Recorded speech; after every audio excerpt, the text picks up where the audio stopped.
Week 28. Head bowed, eyes barely focused. Len stares down at the sink, his vision obscured by his long hair. He keeps meaning to get it cut, but he hasn't gotten around to finding a new barber.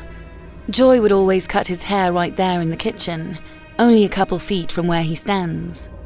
Len turns around and leans his back against the sink, his eyes still barely focused. He has a lot on his mind. Len! He cringes at the sound of his wife's voice, shrinking away from the kitchen ceiling as if Joy can reach down through the floor and yank him up to the bedroom by his hair. By that long hair he really needs to get cut. Len! Coming, he answers and shakes his head.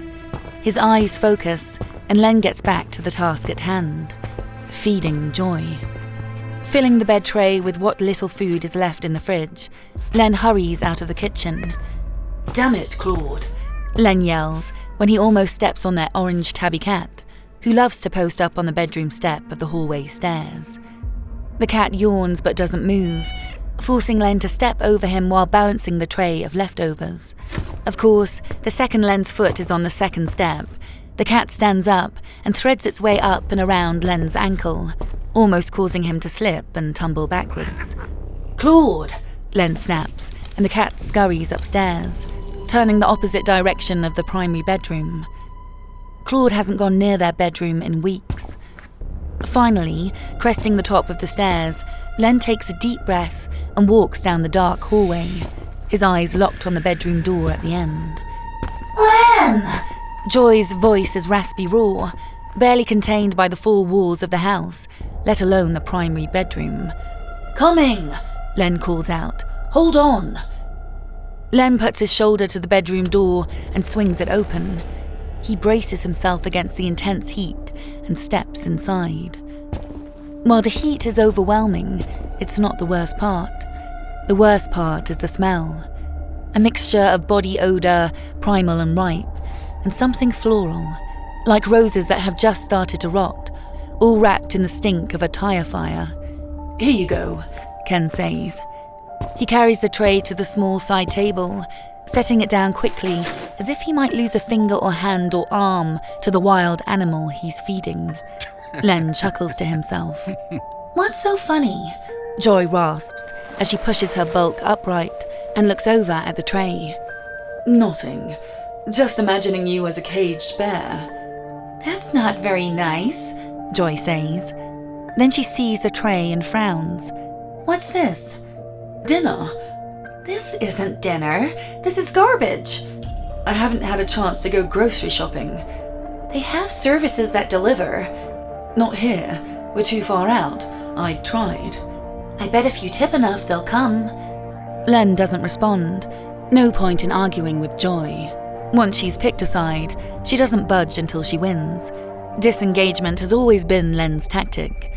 Just wait the argument out until she gets bored or frustrated and lets it go. I'll shop for groceries tomorrow, he says, then looks at Joy's swollen belly. How's the kiddo doing? Ripping me apart from the inside out, Joy says, and grabs a cold fried chicken leg off the tray. She tears into it and Len suppresses a shiver. The caged bear image pops to mind again. Sorry about that, sweetheart, Len says. I guess we have an active one on our hands. Len flinches when Joy cracks open the leg bone and sucks out the marrow, the sound of slurping echoing off the bedroom's corners, assaulting his ears from all directions. I'm craving meatloaf, Joy says. and lasagna, Italian sausage and peppers, mushrooms, no fucking broccoli this time. Some size of gristle is all that's left of the chicken leg. Joy grabs 2 dinner rolls, slaps a hunk of grey brisket between them, and flattens the whole mess between her palms. She takes a bite and hums her approval. With her mouth almost completely full, she barks, Chocolate pudding, nectarines, but only if they're really ripe. No crunchy nectarines, Len. You hear me? I hear you. Brie and water crackers. Oh, and those blue cheese stuffed olives. Are you allowed to have soft cheeses like brie and gorgonzola? Am I allowed? Len's insides become liquid. You know what I mean. Am I allowed? Joy grunts her disapproval at the phrase, then shoves the rest of the rolls and brisket into her mouth. She chews defiantly at Len, staring at him from what was their bed, but is now Joy's alone. Len only smiles as he watches his wife devour everything on the tray. There's not much else he can do at this point, except watch and smile. Joy's pregnancy has become something other. It's the only words he can think of to describe it. Other. Do we have any ice cream left? Joy asks, when the final morsel of food on the tray is chewed and swallowed. We have some sorbet left. The lime? No, I think it's the blackberry. Joy makes a face. I'd rather have ice cream. Len hesitates, then says, I can go get some. Do you want me to go with? No matter how many times she asks, Len has to fight to keep the fear and shock from his face. She's on doctor-ordered bed rest, yes, but that isn't the real problem. The real problem is, Joy now looks like she weighs over 400 pounds, half of that gained in only the last month. That's a lot of weight on a 5'2" frame, a lot of weight. Len tried mentioning it to Joy's OBGYN, but he was chastised for not recognizing that a woman's body goes through changes while pregnant, including major weight gain, so he never mentioned it again. Luckily, he doubts he'll have to bring it up since the doctor will see Joy for herself at the next appointment, which is still a week away. Until then, Len must keep feeding Joy. If he can leave the house long enough to do so without Joy causing any incidents. Len says, trying to find his words carefully. You should stay in bed. I'm always in bed. I know, but that's what bed rest is. It's in the name. Bed rest. Anyway, I'm only going to the gas station on the corner of Route 16 and 35. It's not like I'm driving all the way into town. I need to get out of this bed, Len. The tone in Joy's voice tells Len he has one more shot to discourage his wife. After that, things would get messy. How about we get you out tomorrow? Take a drive while it's light out. See the leaves turn. Oh, the leaves are turning? Hearing excitement in his wife's voice that isn't related to food makes him smile. A real smile, not the false one he puts on while Joy eats. They are. We'll drive around the estates on Malgba Mountain. Let the private security earn their money as they tail us from block to block, while we look at all those old oaks and maples. That sounds great, Joy says, and sighs as she leans back into the pile of pillows that prop her up. Her stomach growls, and it sounds like an angry animal on the hunt. Len shivers. I'll go get your ice cream, he says, and hurries toward the bedroom door. Be right back. Pistachio if they have it, Joy shouts after him. He doubts the gas station will have pistachio, but he doesn't say that as he rushes down the hallway, down the stairs, out the door, and into his pickup parked in the driveway. Then he realizes he's left his keys and wallet inside in his haste to satisfy his wife. Stupid, stupid, stupid, Len says to himself as he hops out of the truck and sprints to the porch. Hey, neighbor, a voice calls out, stopping Len just as his hand touches the doorknob. Len turns and smiles at Nettie Wanamaker, their closest neighbor from down the road. Then Len's smile falls away as a bright light blinds him. He covers his face with his forearms. Oh, sorry, Nettie says, and the light is turned away. Didn't mean to blind you. Bet you thought you were getting beamed up by a flying saucer or something, right? She laughs. Just playing. No, I'm out looking for Josephine. Her call text says she's around your place. Nettie holds up her phone, aiming the bright flashlight away from Len, and shows him her cat tracking app. See? She might even be under your porch. Have you seen her? I haven't, Len says, and I'm surprised she's over here. I know she and Claude don't get along. But you'd think they would with those names, right? Nettie asks, laughing at her own observation. Like a couple of French lovers, separated by dozens and dozens of acres of wilderness. There's like 2 acres of tall grass between our houses, Nettie. But to cats, it must be a vast land filled with all kinds of dangers and adventures, right? Len nods. I'm sure it is. He rattles the doorknob. Listen, Nettie, sorry to cut this short, but I'm on my way to run an errand. Just need my wallet and keys. Well, you're on the wrong side of the door for those, right? Nettie laughs. Len shoves open the door, steps inside, grabs his wallet and keys off the side table, then rushes back out. Nettie is still standing there at the bottom of the porch steps. You sure you haven't seen Josephine? No, Nettie, sorry. Been a little busy. Got the baby on the way. Oh, of course. I completely understand. How is the poor little thing? She must be going mad being on bed rest. It's been tough, yes. Len says and ascends the porch steps. Well, I hope you find Josephine. Oh, I will, Nettie says and shakes her phone. She can't escape modern technology. She laughs and laughs. None of us can, I suppose, right? Yes, sure. Len agrees and hurries to the truck. Good luck. Thanks, Nettie says and waves to him the entire time he gets the truck turned around and headed down the long driveway. Alone, truly alone, for the first time in almost 2 weeks, Len lets out a long sigh and rolls down the truck's window, savouring the feel and smell of the crisp fall air on his face. He hums to himself for a few seconds, then realises it's the same hum Joy uses when she's happy with her food, so he stops, picking silence over thoughts of his wife eating. Len knows there is something very wrong with Joy. He isn't trying to deny it. A person doesn't gain more than £200 in a month without there being something very, very wrong. He's not a doctor, but he's smart enough to know that. He needs help. She needs help. They need help. But Joy refuses to see the doctor except for her next scheduled checkup. She worries she'll be hospitalized and have to leave the house. Len can only pray that will happen. It's getting too hard for him, and he's not sure how much more he can take. Lost in thought, Len almost blows through the four-way stop at the corners of Route 66 and 35. He slams on the brakes and lets out a held breath as the nose of the pickup just passes the stop sign on his right.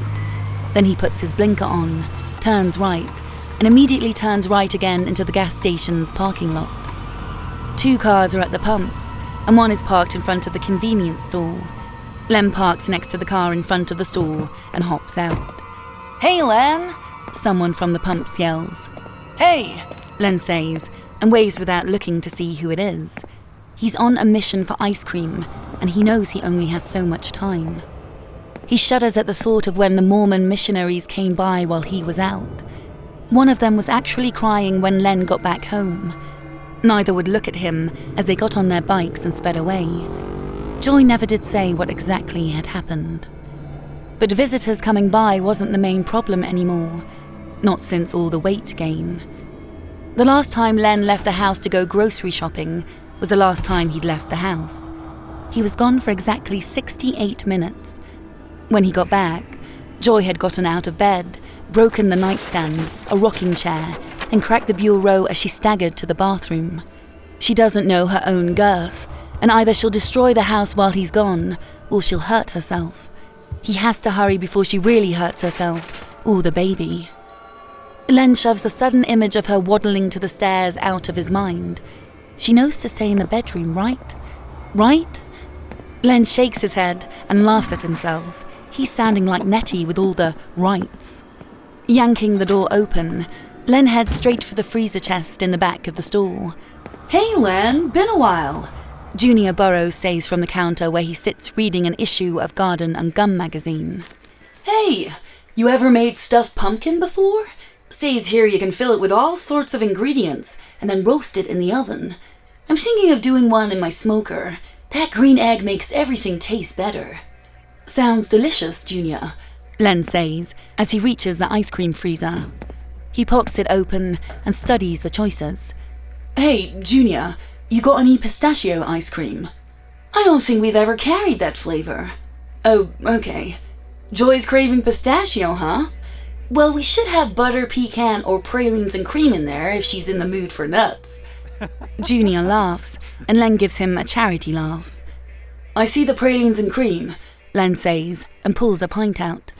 Then he grabs a second one, and a third.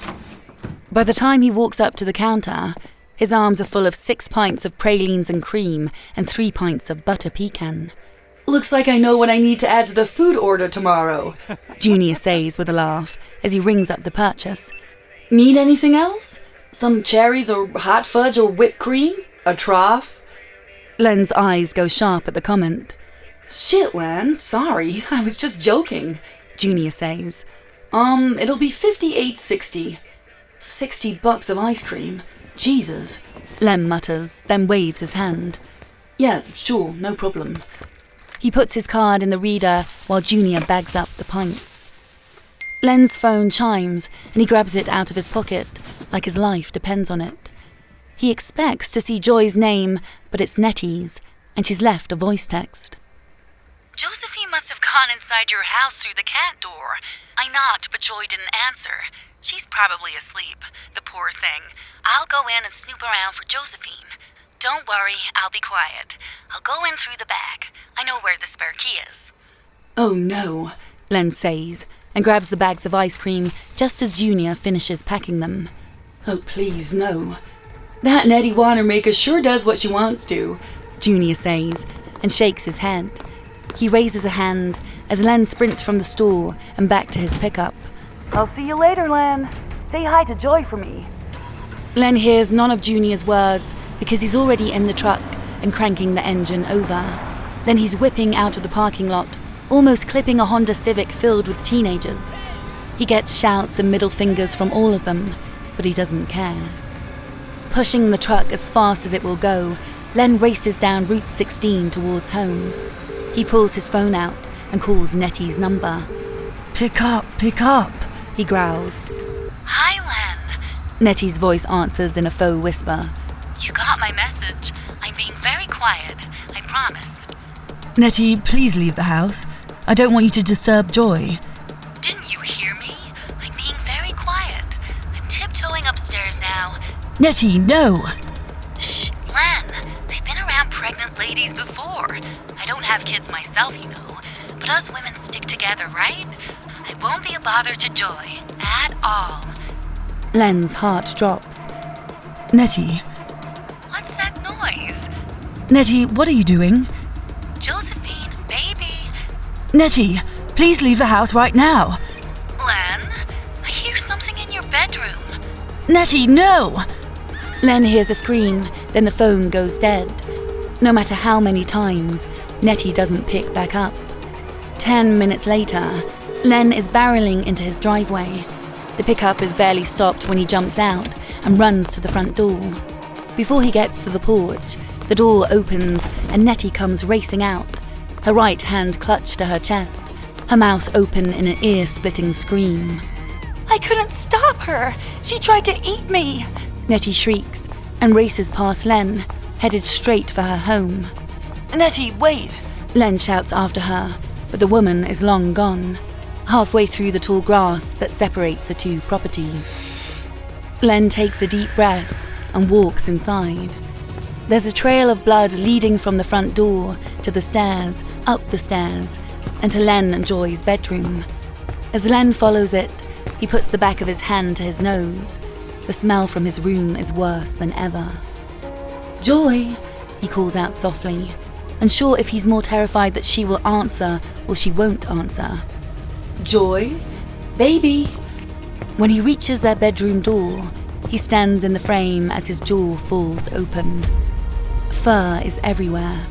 Black and white fur. Josephine's fur. Joy, what have you done?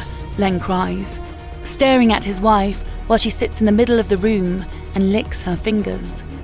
Did you get the ice cream? Joy asks, as if her chest isn't coated in blood with black and white fur stuck to it. Did they have pistachio? Yes, I got the ice cream, Len says, his voice choked with emotion. I forgot it in the truck. I'll be right back. Len turns and closes the bedroom door. Then he takes out his phone and calls 911 like he should have done weeks ago. Week 30. The heart monitor beeps incessantly, and Len has to grip his leg to keep from punching the machine.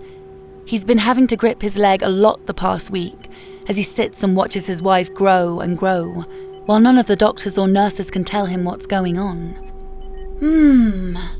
Joy mumbles in her sleep, her bulk shifting in reaction to whatever she's dreaming about. Len is pretty sure she's dreaming about food. At nearly 900 pounds, Joy has added hundreds of pounds to her body in only 7 days. The doctors have her sedated in order to see if that will slow the growth. But as Len sits by the double bed the hospital had to improvise in order for Joy to fit, he swears he can almost hear the pounds still being added on. I don't know what's happening, Len says, reaching out to take Joy's hand. He used to be able to engulf her entire hand in his, but now he can only press his palm to her palm. Her fingers are so fat that he can't entwine his with hers anymore. We'll figure this out. The door opens, and 4 men in black tactical gear march in, followed by a man in uniform, although Len has no idea which branch the uniform represents. Mr. Hillmeyer, I am Colonel Victor Nassau, and I'm here to help, the man says, walking straight up to Len and offering his hand. The United States government will be taking over your wife's care. Len robotically shakes the man's hand, his attention on the 4 other men. What are they doing? They are here to get your wife loaded up and secured on the transport, Nassau says. Rest assured, she will be made as comfortable as possible during your journey. Our journey? What are you talking about? Where are we going? Who are you? What's happening? Like I said, I'm Colonel Victor Nassau. I am also a medical doctor, specializing in rare cases like your wife's. Rare cases like my wife's? So you know what's going on with her? Unfortunately, no, but we will find out, Nassau says, and makes a series of hand gestures to the 4 men. They nod in unison and begin unplugging the machines connected to Joy. Right now, my main job is to make sure Joy's travels are as peaceful as possible. Hold on, no way. I didn't authorize any of this. As her husband, I have rights. You cannot just come in here and take her. I want to talk to her medical team first. I'm her medical team now, Nassau says, and pulls out his phone. He taps at the screen, and Len's phone buzzes. What's this? Len asks, reading the document that Nassau texted to him. Then his eyes go wide. National security? Is this a fucking joke? Do I look like a man who jokes about national security? No, you don't. Then there's your answer. Now, it'll be easier if you sign that document I just sent, but in actuality, I don't need you to. This train has left the station, and you can get on it if you want to remain with your wife, or you can sit there and watch her leave with us. What you take her, you mean? However you want to look at it, Mr. Hillmeyer, it all has the same result. Your wife is coming with us where she'll be given the most state-of-the-art care available to a human being on this planet. You can join her or not. I can also call my lawyer and stop this right now, like a restraining order or something. Colonel Nassau gives Len a small smile. You are welcome to try, Mr. Hillmeyer. We'll be long gone before your lawyer's legal assistant can even open a new document to draft a petition. Colonel Nassau's smile wilts. Once we leave, Mr. Hillmeyer, if you are not with us, then the odds of you seeing your wife again are very slim. I'm sorry, but that is the reality of the situation. Reality? Len barks out a mad laugh as he stares at his wife. That's been out the window for months now. Colonel Nassau nods and places a gentle but firm hand on Len's shoulder. You have about 30 seconds to decide, Mr. Hillmeyer. I'd prefer you came with us. You're her husband, but also have been her primary caregiver. I am certain you have insight into the situation. Len shakes his head over and over. The US government? Seriously? Colonel Nassau doesn't respond and lets Len work it out on his own. Why? Len asks. Why is this a matter of national security? To get that answer, you'll have to come with. Otherwise, a representative will drive you home, and you will receive periodic updates on your wife's condition. But in all honesty, those updates will be highly redacted and sanitized for public dispersion, in case you want to share with friends or family or the press. You'll never know the real truth. You're not giving me much of a choice. I'm not really giving you any choice. You should know that. What is about to happen is about to happen, whether you like it or not. I am simply allowing you to come along if you so choose. Where are we going? Colonel LaSalle's small smile returns. You can't tell me. No, I cannot. Len watches, helpless, as the makeshift double bed is rolled out of the hospital room's sliding doors by the 4 men. He sighs. I need to call someone to feed my cat. Your cat will be collected and waiting for you. What? Len exclaims. You went to my house and took my cat. We find cats have a natural instinct for these things and can be a comfort. What things? Then Len waves a hand. Never mind. You can't tell me. But I can show you once we arrive at the facility. LaSalle gestures toward the open doorway. Shall we? With Joy already gone from the room, Len can't see any reason not to go with. Yes, a large, paranoid part of his mind is screaming that he'll just be killed and thrown into an incinerator if he goes with them. But so what? It's not like life has been exactly filled with happiness lately. Yeah, I'm coming with, Len says. Can we get some clothes from my house? Certainly. Text me any essentials you need from your home, and my team will pack them while they retrieve your cat. Claude, is it? Len realizes it's pointless to ask the Colonel how he knows his cat's name. Yeah, Claude. Without another word, Colonel LaSalle turns on his heel and leaves the hospital room. Len has to scramble and hurry to catch up with the man. No one outside the room looks in Len's direction. The doctors and nurses all hustling around avert their eyes, as if Len and the Colonel aren't even there. When they reach the elevator, instead of going down to the parking level, Colonel LaSalle sends them to the roof, where a large transport helicopter waits. Hovering over the landing pad it is too big to land on. A rope ladder hangs from the open cargo hold. Up you go, LaSalle says, and nudges Len forward. What about Joy? She's already loaded. If that helo can lift and hold a Hummer, it can lift and hold your wife.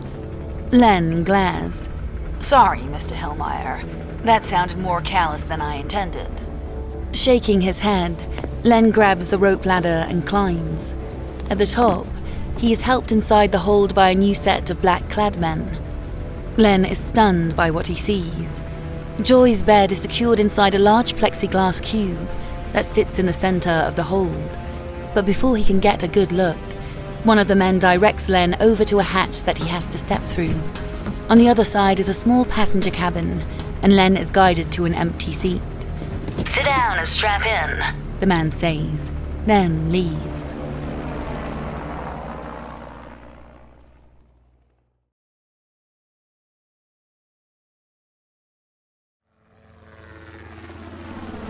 Len feels the helicopter bank hard, and he quickly complies, scrambling to get the belts across his lap and his chest buckled and cinched tight. The ride feels like an eternity. No one comes to talk to Len, even though the Colonel had said he'd reveal everything once they left. Len goes to check his phone to see how long they've been in the air, but as he pats his pockets, he realizes he doesn't have his phone on him. His wallet is gone too. He thinks of getting upset, but what good would it do? He's made his choice. If Len had to estimate, he'd say it took about 4 hours to get to where they are now. Not that Len knows where that is. All he knows is the helicopter has just landed, and 2 black-clad men are escorting him away from the huge helipad that is somehow below ground. Len looks up and watches the ceiling above spiral close on itself.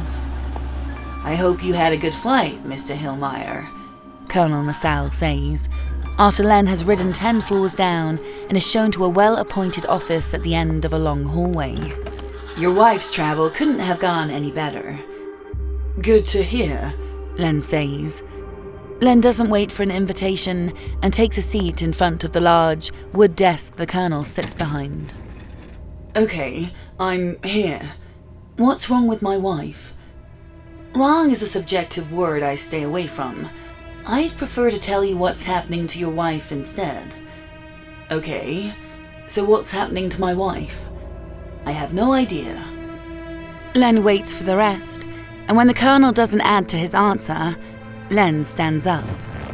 Fuck you and the helicopter you rode in on, Len says. I want my wife and I to be returned to our home right now, today. You fucking lied to me. I didn't. You asked why she was a national security issue, and I said to get that answer, you'd have to come with me. I never said I'd tell you what's wrong with your wife, nor did I say I knew. You heard what you wanted to. Bullshit. We both leave now. And go where? You can't go back to that hospital. There is no record of a Joy Hillmeyer being admitted there. You'll find no allies in that hospital. And your home? Well, yes, we could take you back there, but you already saw how that situation went. So do you think that's the best idea? We won't be prisoners. No, you will not. You'll be a guest, and your wife will be a patient. No harm will come to either of you. Not from me, at least. What does that mean? That means you are currently in a high-security facility, owned and operated by the United States of America, and dangers lurk around every corner. He steeples his fingers and rests his elbows on the desk as he leans forward. Mr. Hillmeyer, your wife's condition is considered of national importance because your wife's condition is not singular to her. We have 6 other women here who are experiencing the same condition, although your wife seems to have advanced slower for some reason, so we are watching her especially close. There are other pregnant women here. Yes. Is this spreading? Not in the way you think. It's not contagious, if that's what you are asking. We know that much. But it is obviously not isolated. Somehow 7 women from different parts of the country have all been impregnated close to the same time, and we aren't sure how yet. Len laughs. I think any 6th grade gym teacher can give you that talk, Colonel. Yes, well... Nacelle's small smile returns. Len's laugh dies away. What? Joy and I know when we conceived. Colonel Nacelle doesn't respond. Are you saying the baby isn't mine? Len snaps. Mr. Hillmeyer, at this point, I'm not saying anything. We don't know enough for me to make a guess, but you know as well as I do that this isn't a normal pregnancy, so expectations of percentage should be tamped down a little. What the fuck does that mean? It means that the beginning of this pregnancy may have seemed normal. You even got that first ultrasound pic, but that was subterfuge. It masked what Joy is truly incubating. Do I need to ask what the fuck does that mean again? You can, but it will do no good. I've told you what I can. This is bullshit. Colonel Nacelle shrugs. And you are not the only one with that opinion. Time to take you to your support group. I'll show you to the common room and give you a quick tour on the way. The Colonel is true to his word and shows Len everything from the personal quarters wing for civilians to the cafeteria shared by everyone, and then the common room where 2 men and a woman are sitting at a table, working on a jigsaw puzzle. Folks, this is Len Hillmeyer. He and his wife just arrived. I've told him what I can and... One of the men snorts a laugh. I'd appreciate it if you would fill him in on what to expect on our little facility. Without saying anything else, Colonel Nacelle turns and leaves. Len studies the room. It's basically just like a common room for a large college dorm.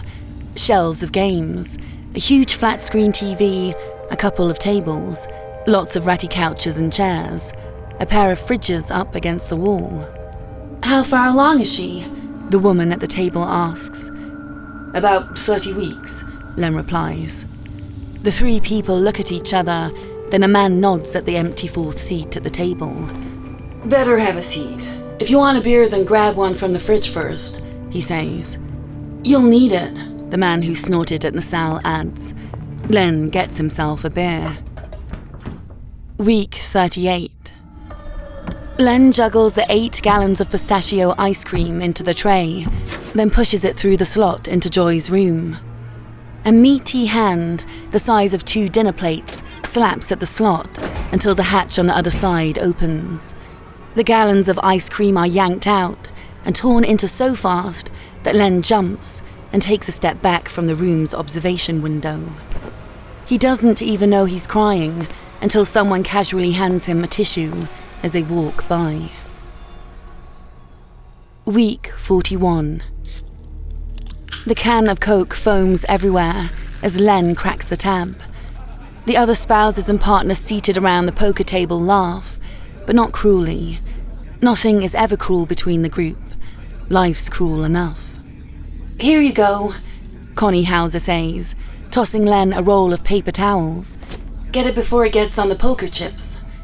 Whose bet is it? Mike Grosnor asks, just as a wristband he wears begins to vibrate and trill with an urgent alarm. Everyone at the table freezes, and all eyes go to the wristband. Crap, Mike mutters and gets up. He reads the small screen on the wristband. Tina's agitated. I gotta go. We'll count you out if you aren't back before we quit, Bobby Waite says. Thanks. I'm sure she's fine, man, Doyle Shearer adds, his eyes purposefully aimed at his cards and not at Mike. You know how this stuff is, Len says, trying to contribute to the support banter, but his words feel flat and lifeless in his mouth, even though he had his own alert only a few days earlier. His alert had been fine. Joy was in a mood and refused to allow anyone near her for her daily examination. She was over 1,200 pounds and as big as a compact car, so it took about a dozen technicians to complete her daily exam. Joy was so upset that even a dozen techs couldn't get the job done, so they called in Len.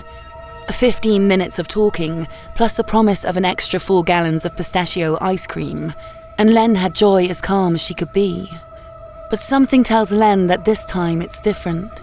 He doesn't know what message Mike got, but it has him hurrying faster than usual out the common room door. Is yours getting stronger? Trey Oakley asks the table, bringing Len out of his thoughts.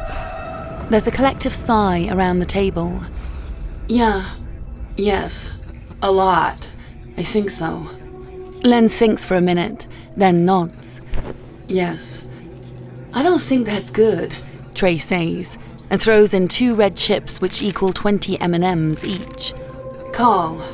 Dude, you can't drop a comment like that and expect the hand to just keep playing, Doyle says, and laughs. And Mike's out, so we should distribute the pot and deal over. I think my Len killed one of the guards, Connie says very quietly. Any thoughts of continuing to play poker die with her words. Yeah, I heard rumors from some techs, Bobby says. Blunt force trauma. Told you it wasn't good they're getting stronger, Trey says. He starts counting out chips, recreating the betting from before Mike left, so the pot can be divvied up between everyone still at the table. My Mona has been saying some weird stuff too. Like? Alfonso Diaz asks. His voice surprises everyone, since Alfonso mainly stays quiet due to English being his second language. I don't know. She keeps talking about them. Them who? Bobby asks. I don't know. Sometimes I think she's talking about someone outside the facility, and sometimes I think she's talking about the baby. Maybe you're having twins, Doyle says. Like they tell us, Len adds. They haven't given me one update on our baby except that the pregnancy is not in jeopardy. Not in jeopardy. That's all they tell me. Same, Bobby says. Connie and Trey nod.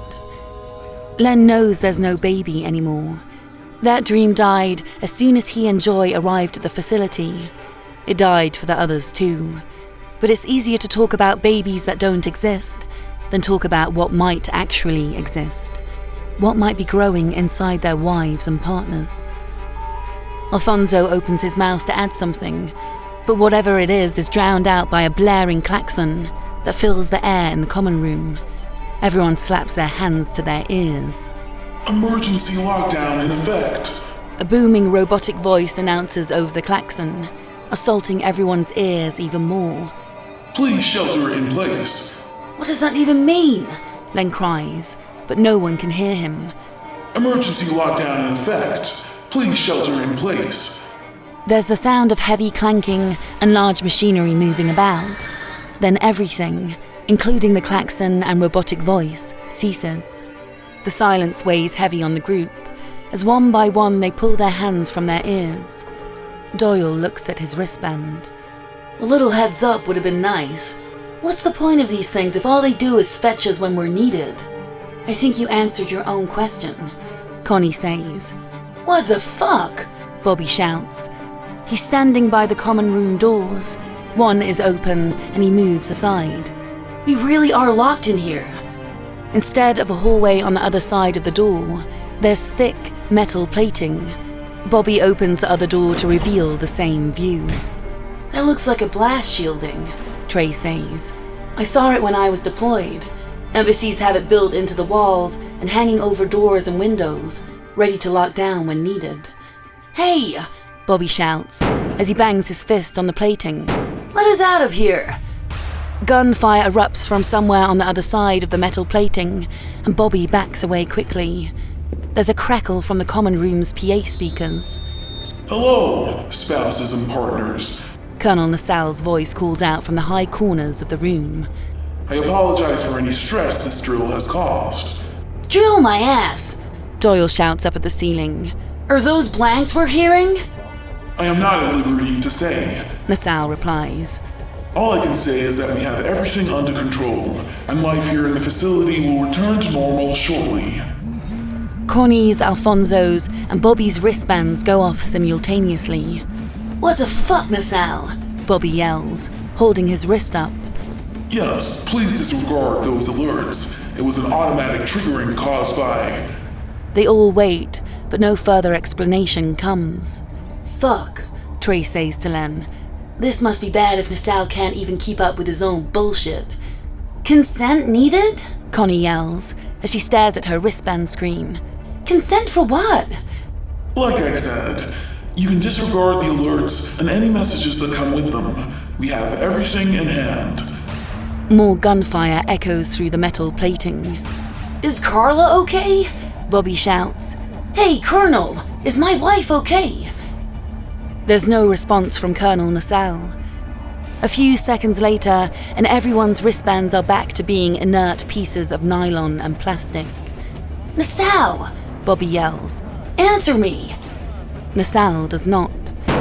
Bobby starts kicking the metal plating over and over and over.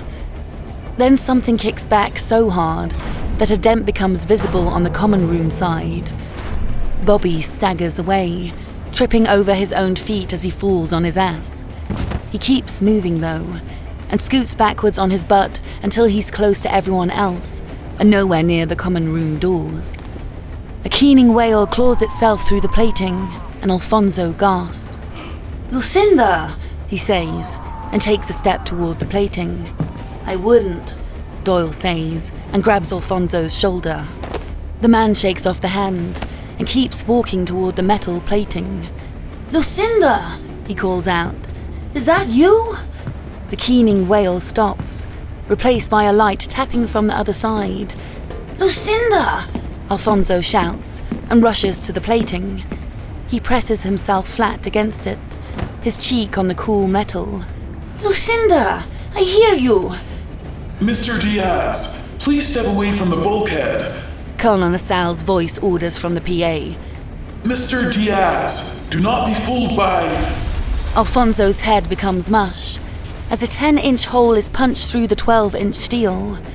A long, thick arm grabs Alfonso's body before it can fall and yanks it through the hole. Everyone screams and turns away as the big man's body is pulled through a gap less than half his size. Blood and clothes and flesh are shaved away and fall to the common room floor. Connie screams and runs to the farthest corner where she huddles in the fetal position. Doyle just falls to his butt and holds his head in his hands, his mouth open wide. Bobby stays on the floor, and Len and Trey join him, all three instinctively scooting themselves under the poker table. The sounds of bones cracking and teeth crunching can be heard from the other side of the plating. I don't think that was Lucinda, Trey says. An eye that is completely surrounded by thick flesh appears in the hole. It looks one way, then another, finally fixing straight ahead, directly at Bobby. Carla? Bobby asks. The eye blinks. Bob, no, Trey says, and grabs Bobby by the upper arm to keep him in place. but it's my wife. Bobby says. I'd know that blue eye anywhere. You go over there, and what do you think is going to happen? Trey asks. You can't be sure that's Carla. Len adds. Joy has blue eyes too. Do you think that's Joy's looking in here? Bobby asks him. When Len doesn't respond, he says, Exactly. Because you'd know your wife's eyes anywhere too. Doesn't matter, Trey says. Don't get anywhere near that hole. I'm not, Bobby says. It's just, she's looking right at me. She needs my help. There's a concussive blast and flash from out in the hallway, and the keening wail starts up again as the eye retreats from the hole. Then more gunfire erupts, and the wail becomes a roar. With only a 10-inch viewpoint, everyone, even Connie, stare at the hole and watch as smoke, then blood spray, then a mass of flesh, then a bright flash, then black body armor, then more flashes, then even more blood spray passes by the hole. A huge explosion rocks the common room, and a fountain of flesh and blood shoots through the hole, coating Doyle where he's sitting, but just missing the poker table and everyone under it. Did they just kill Carla? Bobby whispers. Carla! He's up on his feet before Len and Trey can stop him. He slips his way in the muck, past Doyle and over to a spot a few feet in front of the hole. Bobby bends down, picks something up, then turns to everyone, holding the item high so all can see. Told you, he says, showing them all the blue eyeball.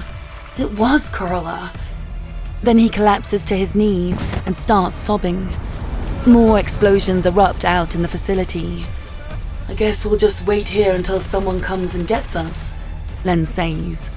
Trey only nods, his eyes flitting from the hole to Bobby and back. Week 50. Len rolls over, sure someone is in his room with him.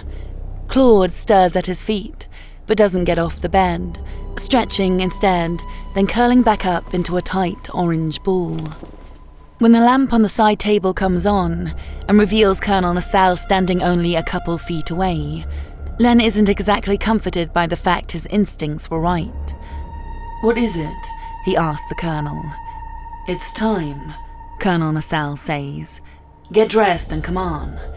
I'm always dressed, Len says, and throws back his cover to reveal that he's wearing jeans, a t-shirt, and socks. Disturbed by the thrown bedsheets, Claude finally hops down and walks into the small commode connected to Len's quarters. Let me get my shoes on. Here, Colonel Nassau says, handing Len a pair of Converse. Hurry. Len puts on his shoes, then looks around the room. Should I pack? The Colonel shakes his head. Claude? Everyone loves having him around. He'll be well taken care of. Len eyes Colonel Nassau for a few seconds. We need to hurry, Mr. Hillmeyer, Nassau says. I'm not coming back, am I? No, you aren't. Wow, all right. Len stands and stretches. I'm the last one. Makes sense, this is it. No loose ends, right? Len chuckles. I sound like my old neighbor. Whatever happened to Nettie?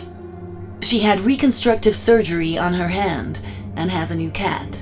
She also received a generous offer on her house, was asked to move somewhere else, change her name, and never speak about her time living next to the Hillmeyers. Len nods, then shakes his head. She's dead, isn't she? Colonel Nassau studies Len for a moment, then nods. Yes, she was given a choice and made it. You have a habit of offering choices that aren't really choices, Colonel. One of many difficult responsibilities my position affords. Should I bring anything? Colonel Nassau rubs his face. Honestly, Len, I have no fucking clue. This is as new to me as it is to you. Len thinks, then says, Hold on. We don't have time. 3 seconds. He rummages through the drawer in his nightstand. Here we go. Len holds up an ultrasound print showing a developing fetus. When things felt normal. He stares at the grainy photo for a second. Before it all went wrong. I am sorry for this, and I wish I had answers for you about how this came to be, but I don't. It just is. Rather philosophical for an old soldier. Colonel LaSalle laughs. It's a sad, regretful laugh. I suppose it is. Colonel LaSalle walks out of his room and Len follows him down the hall. Neither says a word as they pass scorch marks, blood stains, and deep gouges in the wall's concrete. A glint out of the corner of Len's eye gets his attention, and he turns to see a belt buckle embedded halfway in the wall. Things haven't gone well for the facility. As Len passes evidence of extreme violence everywhere, he thinks back on the poker nights with the other spouses and partners, movie nights and fresh popcorn, games of 2-on-2 in the gym, laps in the pool. He also remembers the looks on everyone's faces after they were allowed a visit with their significant others. Fake courage and intense heartache. They all experienced it, so they all knew. Then the woman changed once again, and all hell broke loose. Now there is only Len and Joy Wilmeyer, the last couple.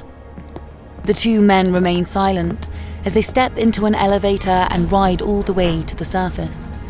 When the elevator doors open, LaSalle says, I wish it was light out so you could see the landscape in the day. It really is quite peaceful in the morning. Len only nods and follows the colonel down a hallway and out into a large room rimmed with floor-to-ceiling windows.